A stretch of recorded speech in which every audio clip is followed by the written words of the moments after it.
joined by Jay Postones from Tesseract. Yeah. Welcome to the UK Drum Show official podcast. It is an absolute pleasure to have you here. For those of you that haven't opened your window in the last 10 years, Jay is obviously best known for being the drummer for the UK prog pioneers Tesseract. You guys have played all over the world. You've supported some of the biggest names in prog, in metal, and it is so exciting that on Sunday the 29th, you will be gracing the main stage, Jay, at the UK Drum Show. But before we get onto that, I thought you and I don't know each other that well. I wanted to have a game of this or that, where basically there's a handful of questions. You can only choose one answer, and you don't have to give an explanation as to why you have chosen that thing. Got you. Yeah. Okay. So it's literally, you look terrified. Please don't be. So obviously, you UK prog pioneers, my first question in this or that is Dream Theater or Haken? Oh man. I'm gonna say Haken, just because I don't know.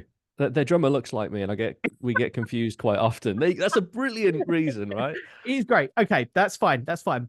Jay, which has the more iconic drum intro?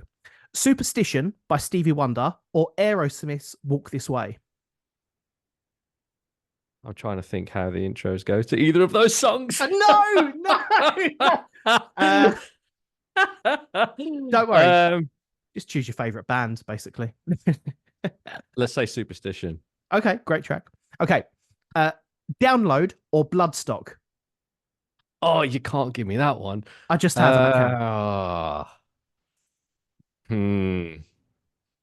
Download Festival, probably, for me. Okay. Playing an indoor venue or playing a festival lineup? Ooh. Indoor venue. Okay. And this is the last one. Facebook or Instagram? Instagram. Facebook's okay. just distraction hell. Although Instagram is the distraction hell as well, to be fair. Jay, I mean, look, I saw you guys when you supported Dream Theater at Wembley. That was my I was obviously a fan of Tesseract before, but that was the first time I got to see you guys live. What I want to know from you is, ahead of playing the main stage at the UK Drum Show, which is an enormous accomplishment for any drummer, tell me about your journey with drums. Where did it begin? Wow. Yeah. It began with me playing keyboards, and I was in a band with two of my close friends in school. It's probably like year 7, year 8 at school, something like that. So for anyone else in the world that's listening to this, like 12, 13, I think.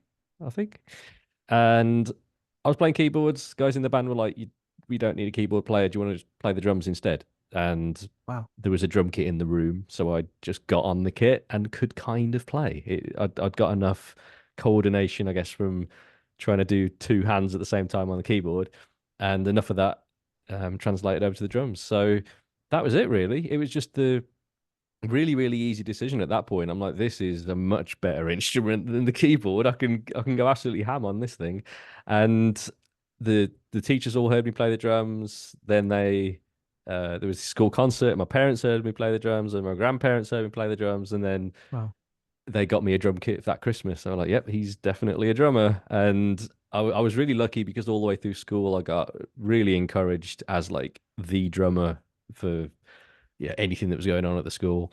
And then it was just a journey of exploration behind the kit. I tried to go to a drum college in the UK and didn't get in. So I just thought, well, I'll just do it my own way. And got really interested in bands like Meshuggah and Sixth and Dillinger Escape Plan, and anyone that was doing something a little bit weird and awkward, and just got into those kinds of rhythms. And then heard Tesseract and bullied the guitarist to give me an audition, which eventually happened.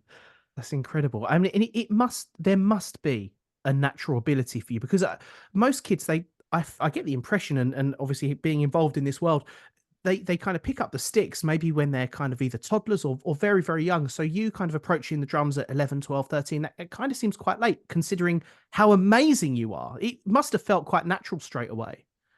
It was very natural. Yeah, I didn't really have to think about it too much. The very first thing I played was "Smells Like Teen Spirit." That feel like better, Mhm. better, better, Yeah, better.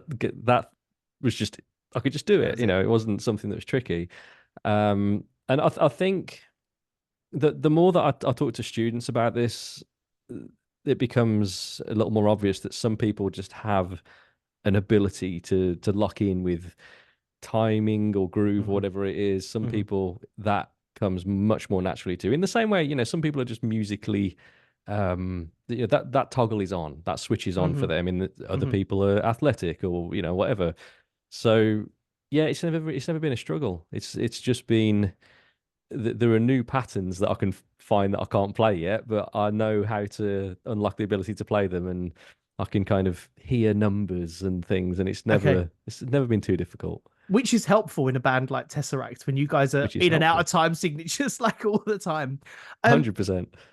Jay, being asked to play the main stage at the UK Drum Show, a huge accomplishment, I'm sure, for you with regards to career highlights. Mm. What does it mean to you to feel so recognised within the drumming community that you are playing the main stage at such a prestigious weekend of drums? It's surreal if I'm being totally honest, Mhm. because it's not something that you can ever say like, oh, I'm building towards this and it's going to happen. Like you can Sure. try, you can just keep developing your skills and putting yourself out there and hope something like this does happen. But it's just amazing. There's I don't know how else to put it into words. It's such an honor to do something like this and to show the UK's drummer. Well, I suppose people travel from more than the UK to come and see They this do. thing, but to to show a room full of people that some of the things that I can do, and I'm excited for it. I'm really excited. I literally can't wait. I can't wait to see what you bring to the table. Um, what and intertwining with that, what do you think it is for you that makes the drumming community so special? Bearing in mind, there's going to be thousands of eyes just on you. You're not going to have your band around you. It's just going to be you. What is going to be so kind of special about the whole community being behind you when you do that? Wow, I haven't. You know what? I haven't even thought about the number of people that might be there watching or any of those kinds of things, but it it just feels like people are very open in these settings, Hmm. and especially I know I haven't done something like this before really. I've played a handful of smaller things, and I've done clinics on the road and that kind of thing, but it's a very new adventure for me to be doing something as big as this. So for me personally, I'm excited to see where what of my drum lesson knowledge and the things that kind of implanted at this point in the back of my brain, which ones of those start to bubble to the surface as I'm preparing the stuff for it, and what resonates with the crowd as well, because this isn't something Hmm. like comedians get to test their stuff in advance. Yeah. This isn't something that I can really do that with, so I've just got to go up there and hope that my comedy routine on the drums is I don't know, just that it lands. That's what I'm hoping. But I I'm just super super excited, and I'm super excited for people to see it. I'm super excited for the response from people and to see if any more opportunities like this pop up as a result of doing this. Really, I think they absolutely will. Obviously we've touched upon the UK Drum Show, and we'll come on to that a bit later on. You are in a Tesseract are hugely successful in the world that you're in. You're so well respected. You've, as I mentioned earlier, you've played all over the world, festivals, supporting big names, headline shows. You guys are kind of really doing it all at the moment, and you're very relevant in that world. But what has been to date the biggest Spinal Tap moment of your career? watching Spinal Tap on the tour bus every Is it single tour. actually? I mean, yeah, every single tour. We watch Spinal Tap, we watch Anvil, we watch Some Nice. Kind of Monster. There's like those documentaries are always on. Spinal Tap moment. I mean, we literally walk through massive venue halls and we're like, "Hello, Cleveland," and like, and getting lost and all that kind of stuff. I guess I'm just trying to think of like something dumb that might have happened on stage that's been like a malfunction. You know, like when he's in that pod The thing boss. and it doesn't open. Has there been something like that? We're If it really lucky, hasn't, you know. if there hasn't been that moment, you're incredibly lucky. I know, Incredibly. like we haven't so far had any like super massive show-stopping malfunctions or just ridiculous things that have happened. Um, I guess just being around the other guys in the band and Yes. having drunken conversations that sound somewhat like the guys in Spinal Tap talking utter nonsense. That's probably... Oh, you know what? We met Go on. the bassist. What's his name? I forgot. Derek Smalls, Yes, we met you him uh, and we got a photo with him at it was the Prog Awards a long time ago when I had very long hair. And Amos, our bassist, wasn't with us. He was living in China at the time. So we was like Eric Smalls joined Tesseract for like 11 seconds to get this photo and then left Tesseract. oh my god. I mean, that you've met not only rock royalty, but there's comedy royalty there as well because he does like 100 voices on The Simpsons. So, He man, does, yeah. Smithers. meeting, yeah, that's right, yeah. So meeting real life Derek Smalls slash Harry Shearer has got to be the biggest Spinal Tap moment ever.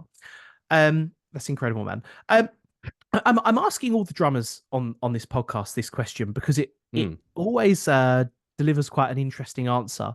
Um, what do you think, or what have you thought about bringing to the table for your set at the UK Drum Show that might be different to what other drummers might do? I mean, some examples. Nick Collins said that he's going to try and make it interactive. He's going to get the audience involved. Chris Coleman said he's just hoping he'll turn up. So, so there's lots of different angles from lots of amazing players. But what do you think you're going to bring to the table, man? I want to try and demystify some of the complex things that go on in Tesseract music. So the thing that people love to focus on, or especially drummers, maybe not everyone else, but the thing that drummers tend to get a little bit, what's the word? That they can drown in, I suppose, is how complex some of these things are. Like, what on earth is Mhm, going on in this thing? There's polyrhythms and there's metric modulation and there's displacement and all these different things. mhm. And I'm not thinking about any of that stuff. And in fact, to explain any of the things that I play, I have to break it down to some of the most fundamental things to point out that, oh, look, it's a polyrhythm, or oh, look, metric modulation is happening here, or whatever it is. So I'm going to play a bunch of examples from Tesseract's music and Amazing. try and point out things that these named complex things. That's one of the things I'd like to try and do and demystify what some of these things are, and hopefully give people some ideas on how they can start using these things creatively as well, rather than just getting up there and shedding and shredding, because that's Mhm. not really me, if I'm being totally honest. I want to try and help people take something away that they can use in their own playing that they find useful. Yes. That is from my world of music. I think that's going to be so interesting because even if there might be people there that are hearing Tesseract stuff for the first time. There might be people Definitely. that have been fans for 10 years. I think either way, when you play as a drummer, one thing that really stands out for me is your limb independence. How Mm. you've got so much going on at the same time. And I think to see that broken down could be super inspirational for so many players, whatever genre of music that they're into. Um, uh, Yeah, you know, yeah. from my perspective, that's just kind of one thing that I find personally impressive about your playing, that everything is so solid, everything's so on the beat. And what's your practice regime like? I know that you take it super, Oh. super seriously. So it depends what I'm trying to do. So there's different routines that I'll follow for different to achieve different things. If I'm going on tour, I've just got to get tour tight with material that I probably already know. So Okay. that's just going to be a couple of weeks out. I'm going to play every couple of days and then have a day off. I'll mirror what it's going to actually be like on the Mhm. road, which is I've got to play for 90 minutes, like 2 or 3 days in a row. So I'll just start doing that. If there's a new song that I've got to learn for that, then it I have to maybe work with like a computer a bit more. I'll have to have the song loaded up in Cubase, and I might have to Hmm. have the MIDI scrolling along for some of the parts so that I can learn it faster. And the same goes for if I'm trying to learn a new song, like to get ready for a studio session, Hmm. I have to do the same thing as well. I have to have the parts um, that I can't play highlighted in different sections, and I'll Okay. kind of work through those at different tempos until I've got them. Right. And the thing that might surprise everyone is that I'm not doing this all day every day. Okay. I'm not one of the guys that's sat there doing rudiments until I fall asleep and practicing all this stuff. I'll find something within my own playing that I can't do that I'll identify Yes. from a video of me playing or a session that I did where I was getting something wrong or whatever, and then I'll just practice that thing. That's just like the next thing that I practice, and then eventually it gets added into the vocabulary of stuff that's just automatic and I'm not thinking about on stage. Hmm. Um, and sessions as well when I'm practicing. If I'm sat down having a practice session, it's about 40 minutes because Right. I'm trying to learn something. Generally, it's pretty complex. It's a new dance that my Yes. body can't do yet, and I've got a I've got a limited bandwidth for that. So Yes. I'm gonna get physically and mentally just bogged down and exhausted after. I can maybe go for an hour, but it's generally 40 minutes. And then much after that, I start to see diminishing returns. So I'll step away, either come back later that day or come back the next day after a good sleep. And then I start from like, I've got such I'm further up the ladder Yeah. if I do that rather than just pushing through hours and hours and hours of practice. And that's just the way that it works for me. I can learn Tesseract songs really, really quickly in a few 40-minute sessions if I'm listening to the Wow. song outside of that as well, Wow. rather than just sitting there and pushing and pushing and pushing and trying to get it all done in a single one. So do you film all of your performances, and do you go back and study what you've done correctly, where you've made mistakes? Is that something you do quite religiously? Yeah, I record myself at the shows, and it depends how much time I've got on tour as to whether I do it on tour. Because Of course. I used to do it all the time. Like at the end of the night after a show, I would watch the video back and I'd be like, oh yeah, I thought that was tight on the night, and it wasn't very good actually in real life.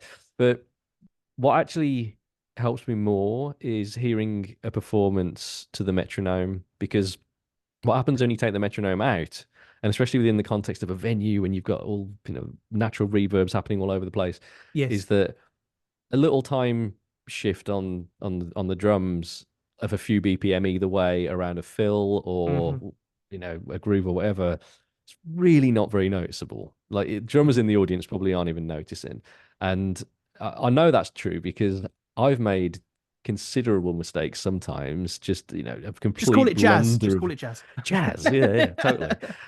I'll mess up a fill or something because everyone does, right? We're all Mhm. human, and in my mind, it's such a big thing. It's, oh God, I've just made this massive mistake on stage. But then I can watch back a performance, a video that someone's maybe uploaded to Instagram, and that Yeah. moment is in there, and it's a tiny, tiny thing when you see it within the context of the whole show. Yes. So that what those things are always going to happen. So in order to actually get better at what I'm doing on stage and make the performance of it and the going back to the word the dance of it, because it is just a dance really at the end of the day, Hmm. getting that better, like refining that, if I can hear how locked into the metronome I am, it helps me focus on, oh, that fill, that's the one that's like Hmm. stumbling. And if I've got a video, I can slow it down and I can watch, am I speeding up? Am I slow it? Am I Yeah. dragging? Am I rushing? All of those things are super easy to do if you've got a video. So yeah, it's something that I do. I don't do it now as often as I used to, if I'm totally honest, but Yes. it is still it's a part of my uh my routine is the wrong word, but my Your work getting ethic. better at drums. There you go. Yeah. Work Yeah. ethic. There you go. Yeah. I've got every single show from the tour that we just did on a hard Wow. drive. I Wow. stuck a GoPro up every single night, and I'm yet to watch any of them. But what I want to do is watch them with my Twitch audience and sit and go through the Okay. good ones. Because if there's any really good moments, I've Yeah. got or our sound guy rather has got all of the audio files, so he can do me Amazing. a proper mix of it, which would be cool. Do you know what, man? Like, I don't know if this is sort of an unpopular opinion, but I think we live in a world where everybody strives for perfection, whether that's kind of filters on pictures or doing the most perfect show ever. But Mm, personally, as a musician, I quite like hearing the occasional bum note. I quite like hearing the odd mistake mm, because it. I think now, as a society, we're so after perfection that it takes away from how organic a band can be, and so when you say about making mistakes, hitting a rim or dropping a stick or whatever, I kind of like that because otherwise it's I don't know, just there's an element of being human in there, as you said earlier. We are all human, and that is what happens. So, yeah. I like that, man. Um, dude, what's the best thing about drums? What you I mean, you've got the kit behind you, and I know you tour. You've got an amazing drum kit. When you sit behind that kit, what is it just about drums that you absolutely love? Uh, the kit that I've got now, the way it's set up, Hmm. the way it looks, it's it's the thing that I wanted so badly as a kid that Sure. was it was out of reach at that point, completely out of reach. Getting a symbol that had a brand on it, a Sabian or a Right. Zildjian or a Mine or whatever, was when I was a kid was just like, oh my god, this is the best thing ever. Yes. And now it's all the brands that I want to work with, and it's every Mhm. product that I want to work with. And I guess there's pinch me moments when I just look at my kit sometimes. I'm like, man, I get to play this thing and I get to do it in front of a lot of people. And it's I don't know if I mean, I suppose that's drum specific, but it's just seeing, standing behind it, seeing the array in front of me, and then seeing the venue past that, and then eventually seeing that venue full of heads Yes. is just insane. But I'm thinking of like specifically, what is it about drums? And I think I'm like quite a calm, fairly stoic person. Hmm. And I think that's because I get to beat the crap out of a drum kit sometimes. Because you can't really be angry when No. that how you release tension. Yes, that's very true. That's very true. Um, the UK drum show is, as you know, I'm sure, it is full of aspiring drummers from all walks of life, all ages, all different musical interests when it comes to genres that they love. What would your advice be, Jay, for somebody who has done so much in their career to an aspiring drummer that idolizes you, that comes to the Tesseract shows, that just loves what you do, that follows you on Twitch and all these things? What would your advice be? They're trying to be a drummer. They're trying to get Yeah, up through the ranks and a just hundred percent. follow exactly what it is that you want to do and don't compromise. I've been incredibly stubborn my entire drumming life. It's like, no, I'm not trying to be this kind of drummer. I'm not trying to play all these different styles of music. I'm really interested in the type of music that I play because if you focus like a laser beam at that thing, there's a much better chance that you become the drummer in your favorite band. Yes, that's very true. So, and that's what I consider that I am. I love Tesseract's music, and when I became the drummer in it, I'm like, oh my god, I'm drumming in my favorite band. This is insane.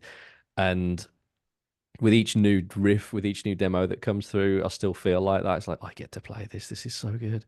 So, if you want to stand a better chance of becoming that person and playing what you want to play, focus 100% on the areas of music that interest you the most, Mhm, and uh, don't worry too much about being the broad brush drummer because there's a lot of people that are trying to be able to just do a bit of everything and get the session work doing the bits of everything. That can be a thing. Don't get me wrong. That might mhm. be the dream. You Yeah. might want to go through the school and meet the people you'll meet going through a school and have a good chance of getting into that world. Mhm. But yeah, if you know what it is that you like, focus like a hawk on that. Amazing. Listen, I cannot wait to see what you bring to the table at the main stage. Jay will be playing the main stage at the UK Drum Show on Sunday, the 29th at 2:15. It is going to be I think it's just going to be an experience, man. We are so excited to have you there, and thank you for joining us on the UK Drum Show official podcast. And we will see you in September in Liverpool. I'm excited to be there.